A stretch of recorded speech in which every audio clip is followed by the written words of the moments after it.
Hello, Playful Eco Warriors, and welcome to another episode of Climate for Fun, the podcast that turns climate change into a laughing matter. It is Antonio Salituro, climate scientist, writer, and comedian. I'm thrilled to have Stuart Goldsmith with me today. Stuart is a stand-up comedian, podcaster, and public speaker. So welcome, Stuart, and thanks for joining me. Hey, thank you very much. Great to see you, Antonio. Thanks for having me. Great. Ready to make us laugh at climate change? Yes, well, I hope so. I mean, whenever I make audiences laugh about climate change, I do it in a very deliberate and pre-written kind of a way. I've got 20 years of experience at making audiences laugh about other things, so I hope I can engage those years of experience and try and riff up something on the climate for you now. I'm pretty sure you'll do, right? Cool. Let's crack on then. Right. So I'll start from the first question is, your new comedy show is called Spoilers, right? So it's an hour-long set focused on climate change, and some reviewers label it as a therapy. So did they mean what people will need after watching it? I mean, not really. Could you share could you share some of the spoilers? Oh, sure. Yeah. Well, I mean, that's a question. Do people need therapy after watching it? I hope not. I think that in stand-up comedy, I've been going to the Edinburgh Festival for many, many years. And I think a lot of the shows there is a sort of a trope, a cliche of the shows at the festival being a comedian doing therapy, like the therapeutic value is for the comedian. I hope that with this show, that the therapeutic value is for the audience members. And I think that there are people... I think I'll give you an honest answer. I think it depends on whereabouts people are in their climate journey. I think of this membrane, like the membrane of knowing the truth about the climate. And if you drag someone through that membrane who's not ready to be dragged, that can be really painful for them, So what I try and do is invigorate and kind of boost and help anyone who is already through the membrane. Anyone who is not through the membrane, I try and sort of gently invite them to join me on the other side of the membrane. So I think the therapeutic value is greatest when someone is already deeply entrenched in climate. I've done the show at Green Biz 24, which was in Arizona, 2,500 sustainability professionals. I did a little version of the show there, and a lot of people came up to me afterwards and clutched my hand and looked deep into my eyes and said, thank you, because they've been through the membrane for 20 or 30 years. Yeah, I guess you need to change you need to adapt to your audience as as a comedian, better than me. Yeah. So if it makes sense. Cool. So yeah, I think so. I think ordinarily I would. I think that's a really interesting idea, because I think on one end of the spectrum, you're super relatable, you pander to your audience, you play to the lowest common denominator of the room. And at the other end, you are at the other end of the spectrum, you're esoteric and you're only pleasing yourself. So I think as comedians, we all have to place ourselves somewhere on that spectrum. And I think with this show, it's been, in some ways, it's not been easier or harder, but it's been more deliberate. I've been more deliberately going, hey, I've built this show and I want it to say a certain thing to certain groups of people. Cool. Makes sense. So speaking of stand-up, so I was watching one of your clips about business class flying, and thank you. It killed me. It killed me. It was also informative because, for example, even me, that I consider myself pretty informed on the topic. I didn't know that the carbon emissions of flying business class are 3 times higher than regular seats. I mean, that's crazy, first of all.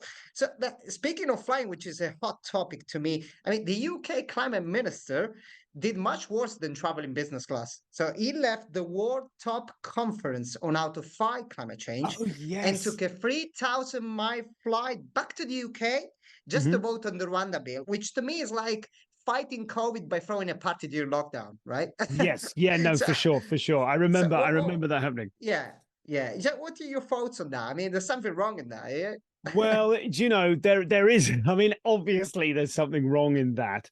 And don't get me started on our current Conservative government and their obsession with the Rwanda bill as a means of shoring up what little support they have left from an increasingly right-wing audience that they seem to be courting. But I think that, listen, I fly. I flew to Arizona to talk about the climate, and I tell myself, hey, it's better than flying to Arizona and not talking about the climate. I do think it's dangerous to point fingers at people. I'm perfectly happy to point fingers at that politician. But I think broadly, if we try to I don't know what your feelings are on this. I don't think Uh, we are going to solve the climate impacts of flying by telling people not to fly. I don't think enough people will. It's like veganism. You can't tell people to change their lifestyle in these radical ways. You need to incentivize it. You need to change yeah. culture. I don't think that we can kind of blame people and go, "Come on, you're bad if you fly." There are 500,000 people in the sky right now. And I very much doubt whether we could say to all of those people, hey, listen, you really shouldn't, and wag our fingers. I don't think that's going to have any effect. At the same time, of course, it's the wrong decision to go, hey, fly as much as you like. Who cares? So I think I was speaking to someone about sustainable aviation fuel, which to me Yeah. sounds madness, like a mad pipe dream. But apparently the solution is tallow. They're making it out of tallow. I don't know if you know that word. It's animal grease, animal fat. Oh, wow. Okay. Yeah. Yeah. So, I mean, this is going to be hugely problematic for the climate lobby if it turns out that the only sustainable way to fly is by carving off bits of animals and throwing them in a jet. So I think we're going to find that could split the lobby quite successfully.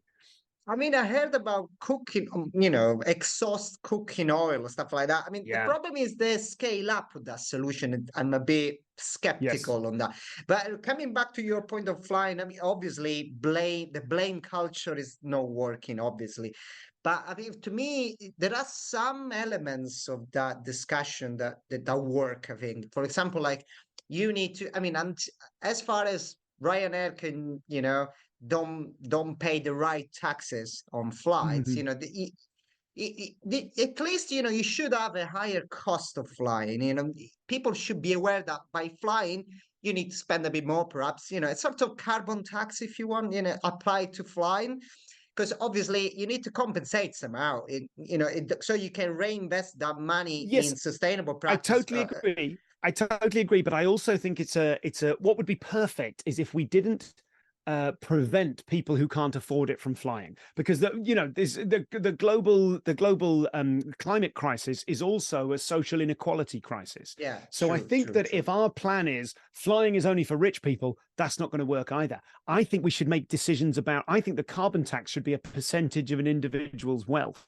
Yeah, I think that's Elon true. Musk, That's if I he agree. wants to Yeah, fly, yeah, he has to pay yeah, £1 yeah. billion a flight. But if I want to fly, I have to pay £10 extra No, carbon no. tax. If Obviously, yeah, that I think that was sort of implicit in my discussion. sure, Yeah, sure, obviously, sure, sure, sure, sure. I took it Yeah, for granted. Let's say I that. I think mean, really a obviously, really good solution would be, I don't know if you're familiar with the cartoon of the Flintstones, but I think if we could yeah. do pedal powered flight or human powered flight, go back to that Wright brothers style of just having, Yeah, 200 Ryanair passengers, but everyone's, if you maybe Ryanair love to slice things up by finance, don't they? So they can say flights are yeah, £9, and then by the time you've added luggage and a seatbelt and everything, it's gone right up to £500. yeah. Maybe it True. could go in the other direction, so that if you fly on a Ryanair flight and you're prepared to pedal, then they pay you. That's interesting. It would be good for your health as well. But by the way, speaking of alternative flights, I came across recently like a blimps. You know anything about Oh blimps? yes, yes. Yeah, Only that's a a tiny thing bit. apparently. They Yeah, they make a lot of sense, like yeah, enormous, great directionable, hot yeah, aircraft. yeah, yeah, yeah, And they yeah. just what did they make them out of last time? Did they used to make them out of hydrogen and then they all exploded? Yeah, there was a big, concern, safety concern. Like, I don't know, in the 30s or something like that. Well, but Yeah. now I think they came up with more sustainable Yes, it's devices. Yeah, fascinating. so It's fascinating to me to think about the different ways that humankind could have gone ahead. Like, if you think of the yeah, steampunk aesthetic and you go, oh, yeah, yeah, alternative futures. What if, presumably, research into blimps completely yeah, packed up once people started working out powered flight or, flight yeah, I through suppose. jet fuels and all the rest of it. So if we Yeah. could go back and undo that, I mean, maybe the next person to travel back in time and kill baby Hitler, maybe if what they should do afterwards, immediately afterwards, is then Straight away. try and massively invest into blimp technology. Yeah, yeah, that would be probably the main the change of history. Yeah, And who massive wouldn't change. want to fly by blimp? That sounds absolutely amazing. honestly, that sounds fun. They look fun as well, you know? Yes, I tell you, I found out another a fact about cruises. There's a lot of comedians now. They provide the entertainment on cruise ships, and as you might know, a Oh, cruise ship. I think these is obviously going to depend on the size of the ship, but apparently your carbon footprint of riding on a cruise is 12,000 times worse than if you were in a car. Oh no, that's I've said that the wow, wrong way yeah, around. yeah. I think it's they generate 12,000 times the carbon emissions of a car journey, provided you could even drive the car along the same route as the cruise, which I Yeah, find unlikely. But I yeah. think that, like, if you could get all the people that were going to cruise and send them on a blimp instead, that would be great, right? Because it's like a Yeah. pleasure trip, and they could all look down and all the rest of it. It's a flying boat, basically, in a way. So it makes sense. 100%. 100%. We're going to need everything. We're going to need everything, every decision, every invention. If we can stop cruising entirely, like it would be so good if you could click your fingers and say, or what we need to do for culture change is to make cruising like a boat cruise. We've got to make it feel uncool. We've got to make it like, oh, that's no one wants to do that. We need to change the kind of hearts and minds and instead make I think cruisers, they want to feel class, right? I think the two Yeah. reasons people go on a cruise is to feel like they're having a classy holiday and also to commit suicide in such a way that they can get the insurance money. I think that's old people go cruises and hurl themselves in, and then the travel insurance covers it. So both of those things are achievable on a blimp. That's the future, perhaps. I mean, honestly, it sounds believable. But coming back to the comedian side, so you're Dignitas could sponsor the blimps. Now we're talking. so yeah, no, blimps is definitely something to push. So I was coming back to your comedian side, yeah. So you run a podcast called The Comedian's Comedian, Yes. with over 20 million downloads. So you interviewed many funny people like Jimmy Mhm. Carr, Bill Burr, etc. But have you ever thought of interviewing politicians too? I mean, you know, technically they're not comedians, but they often say some seriously fun shit, right? I'm afraid to say, I'm pleased to say that has never even crossed my mind, Antonio.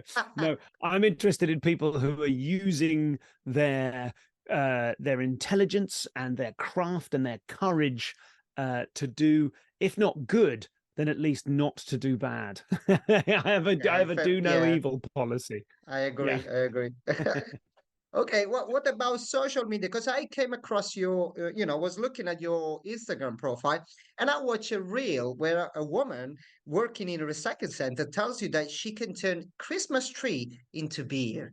So are you sure she wasn't drunk? I Yes. mean, seriously, how would that work? No, no, no. This is a real thing. This is great. I've since found out more about that. It's to do with the compost. It's about Okay. using, I think, as people, if you'll be familiar with the scopes, scope one, Yeah. two, and three, direct Yeah. emissions, Yeah. Of indirect course. emissions, and Yeah. then a wider environmental context. And Yeah. I think that that's a really good bit of scope three thinking. I think more and more we're going to have to think Uh, about the entire life cycle, the yeah. I entire know. Yeah. upstream and downstream life of something. Yeah. Obviously, your best bet is to have, and I don't have a garden that could accommodate this, but I Yeah. do know someone who has a Christmas tree. They take it out of the garden, they put it in the house over December, and then they put it back in the garden, and it grows along with their family. That sounds magnificent. But That's great. the second best, if you can't do that, is to get a Christmas tree, get your local council to mulch it up, and then with the mulch from the Christmas tree, they're able to brew beer, which you can drink in That's times of winter. amazing. Yeah, Yeah. I yeah, mean, yeah. for It's just a Yeah, sounds like a perfect plan for Christmas, honestly, especially in England, that's cool, cool. So coming back to performance, right? So you do comedy shows, presentation for any kind of events like conference and even corporate meeting, right? So Mhm, a tricky question now. So mhm, what if corporation that support fossil fuel like Barclays, yeah, typically mhm. try to hire you?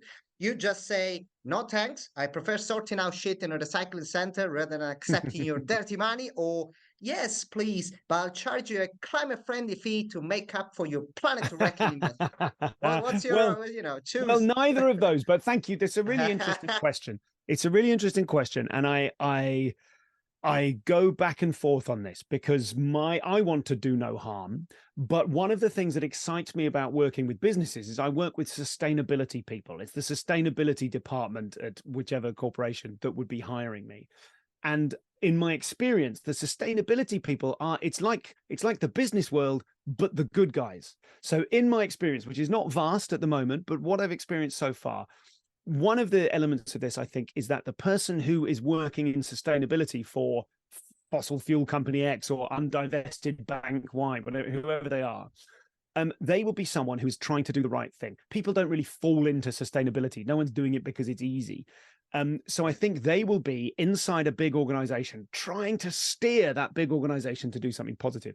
I think the second element of it is that I had this conversation with a climate networking group recently where someone said, similar question, would you work for BP? And I said, God, I don't think so. And everyone in the room went, no, you have to, because those are the people that need to know the stuff you're saying. Now, there has been an example, I won't name the company, but I also talk to businesses about resilience from the perspective of comedians. So I leverage all of the insights from the podcast to try and help people learn how to cultivate their own resilience, people in any business, any walk of life. And it's really, really fun. I got offered a gig in the early days of that by a big organization with a horrible reputation, like not fossil fuels, but like not well liked. And I kept quiet about the gig. I took the gig because I thought it's good practice for me and the individuals that work there. They're just people in a call center or whatever. But I made sure that I ethically laundered the money. So I didn't spend the money on anything for myself. I did good things with it, and I tried to put it into the community in a useful way. Because I love doing the work.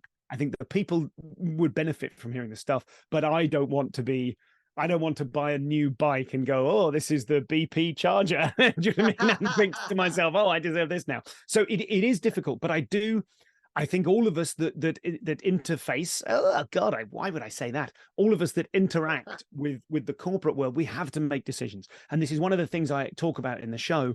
If we wait until we're perfect to take any action, then that plays into the hands of the fossil fuel companies. We're all hypocrites. Every single one of us is a hypocrite. I've never spoken to anyone that uses no fossil fuels in their entire daily life. So I'm not saying it doesn't matter, but I do think that I have to keep an open mind because I want to talk to people. My goal is to use comedy to influence people with their hands on the levers of real power.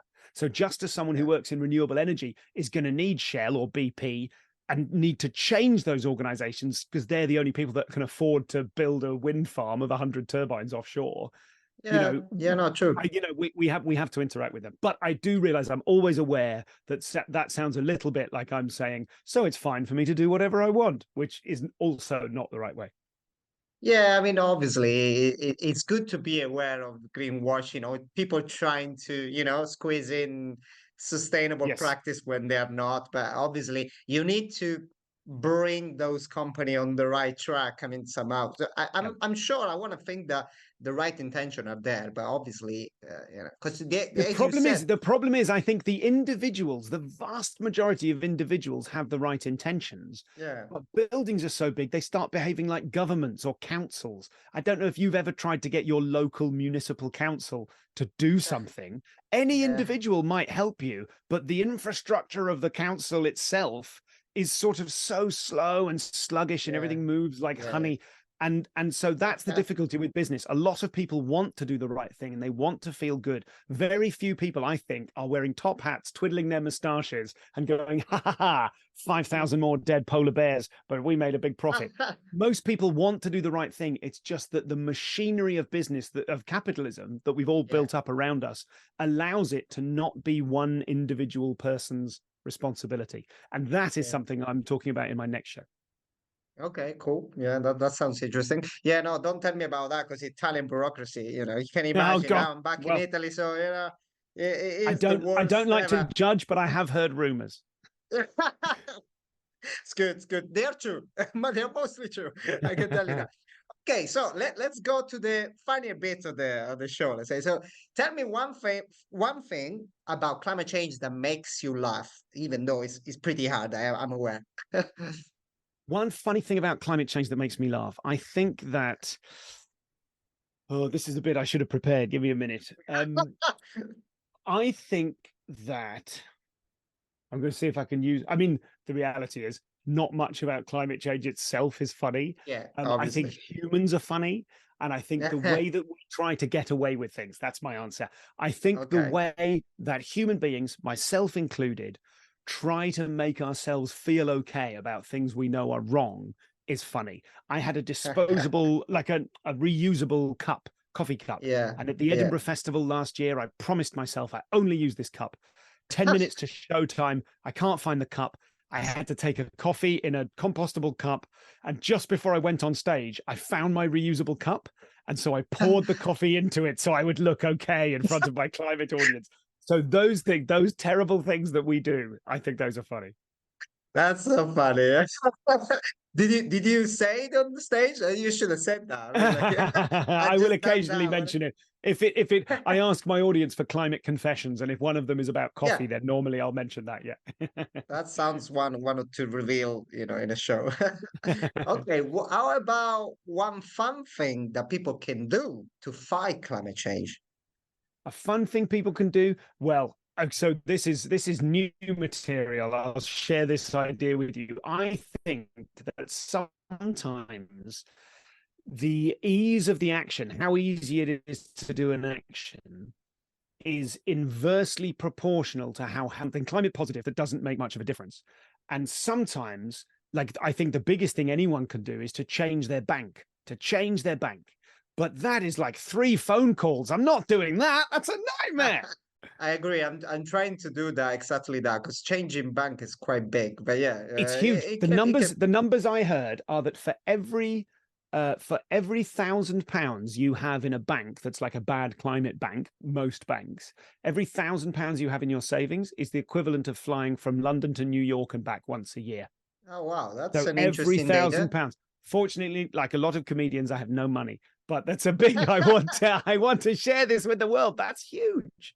Yeah, yeah, true, true. Okay, so that's even trickier, but I mean, for you, shouldn't be.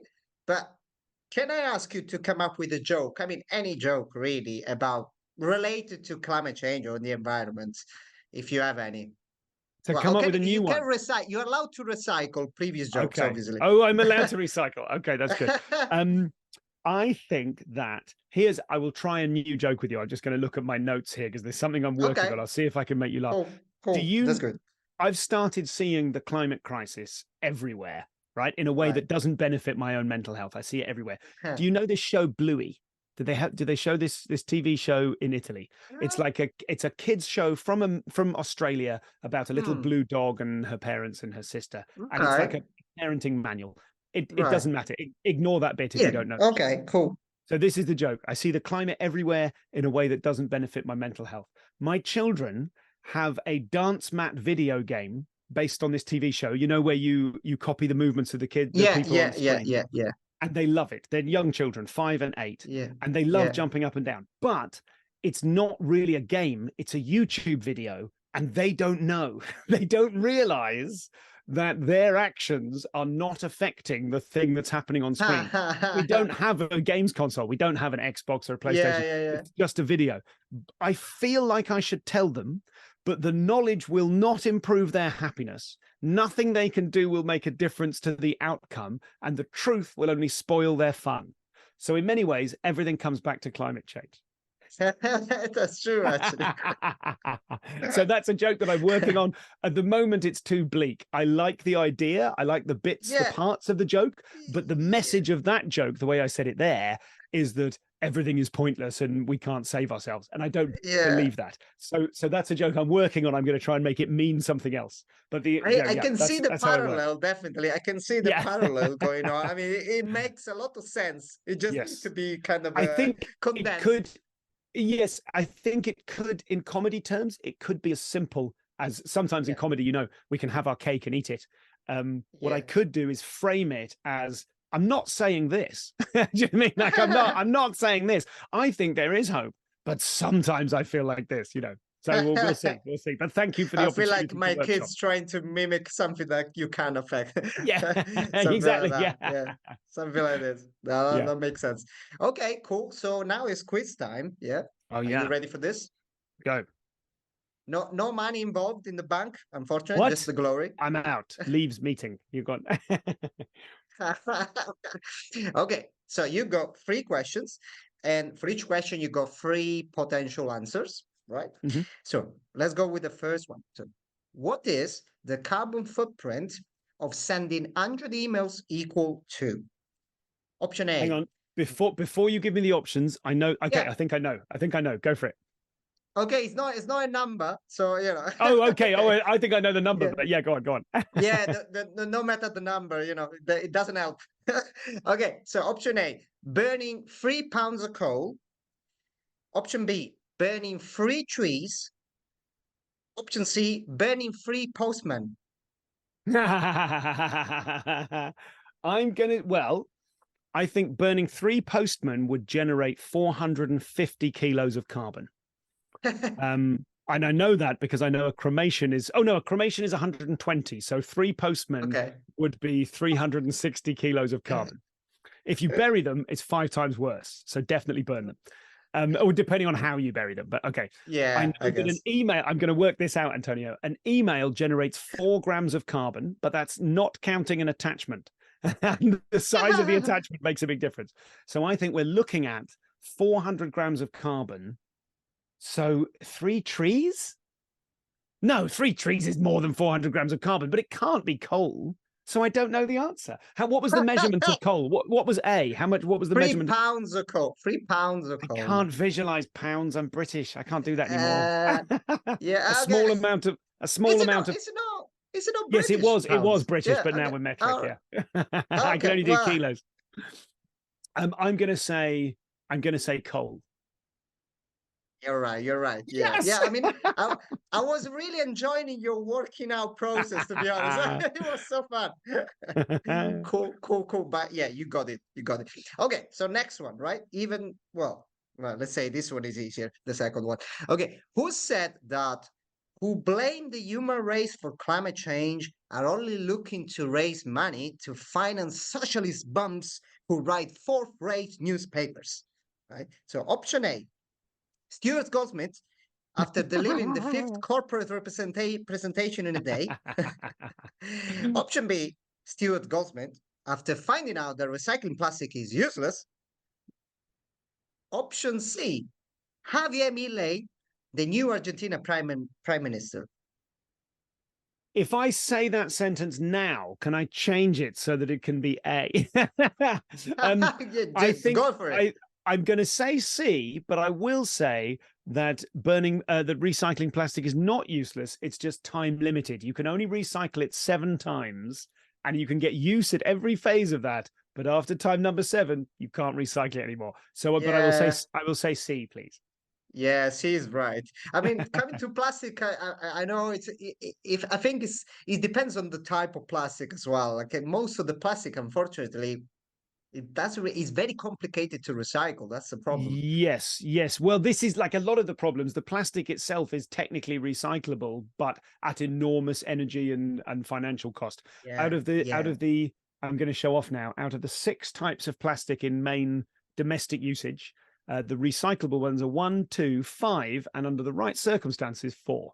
I think 4 is Okay. the soft plastic, like polythene, Yeah, sheets, bread yeah, bread yeah. bags and stuff, and that is recyclable now. We can recycle that at our local supermarket, Okay, cool, cool. but I don't know what they do with it. We put it in the trolley and we just trust. That's Trust the cycling. thing, that's the Yeah. thing. I think there is not quite a business for it. That's the problem. It's not economically viable in a way. I mean, you Yes. could technically do it, but it's Yes. not, there is no market for it. I mean, for most of the plastic, Yes. that's the problem. Yeah, but Well, I don't know. hopefully, when they come up with this enzyme that can eat plastic, that they can drop into There the you go. gyres in the There you oceans and go. eat all the plastic, then when that makes it to the shore and it starts eating all of the plastic that we need, like the medical plastic and the water bottles, then we can feed the enzyme those soft plastic things as a sort of tribute to the god that's going to destroy us. Yeah, I think probably by that time, I think the enzyme will eat us as well. Yeah, true, So true we will enough. we will be made of plastic, literally. But anyway, let's not think about that. So third question, right? Who is guilty of purpose washing? Right. So option A, brands hiring Stuart Goldsmith without knowing the purpose of it.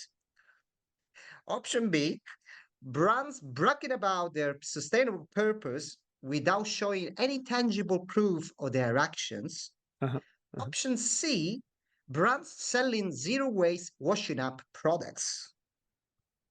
Zero waste washing up products. Is that purpose washing? I think that's greenwashing. I think purpose washing is B, but I hope that I am also not complicit in purpose washing. I think purpose washing is so, I've not heard the term, but I think that's a very broad term that could be applied to lots of things, but I'm going B. Yeah, you're right. It's just the cousin of greenwashing, Yeah, basically, yeah. in a way. Have you heard about green hushing? Greenwashing, I think I heard about it. So what I Uh, understand by green hushing is that it is when businesses don't talk about their climate work, like, they do positive things for the climate, but they don't mention it in public because it makes them a target for people to investigate them and tell them they're not doing enough. So they end yeah, up being something, yeah, they end up being green hushed despite yeah, trying to change because the speed of change isn't good enough, and then they get attacked. And so they yeah, end up green hushed and effectively doing less than, it's a disincentive, which is yeah. I think just it's like a awful. probably, yeah, it's very, very sad to be honest, because probably they are scared of, they haven't got enough data to justify. I mean, they're scared of, being hit by their customers, something like that. But yeah, Yeah, no, you're yeah, right. yeah. You're right. Anyway, that's the end of this Climate for Fun episode. Stuart, Hey, thank you but so what much for about my your. prize money? I got every single question right. Where's my goddamn money, That's true. Antonio? Okay, okay, okay. I'll try to come up with maybe a piece of cake. Perfect, perfect. Thank you. Thank you. I will fly No, to thanks a Italy to lot. receive it. Thank you. Thank you for having me. It's really good to see you. And yeah, and thanks to whoever tuned in today. Next episode will be in a month or so. In the meantime, remember to fight climate change one laugh at a time. Ciao.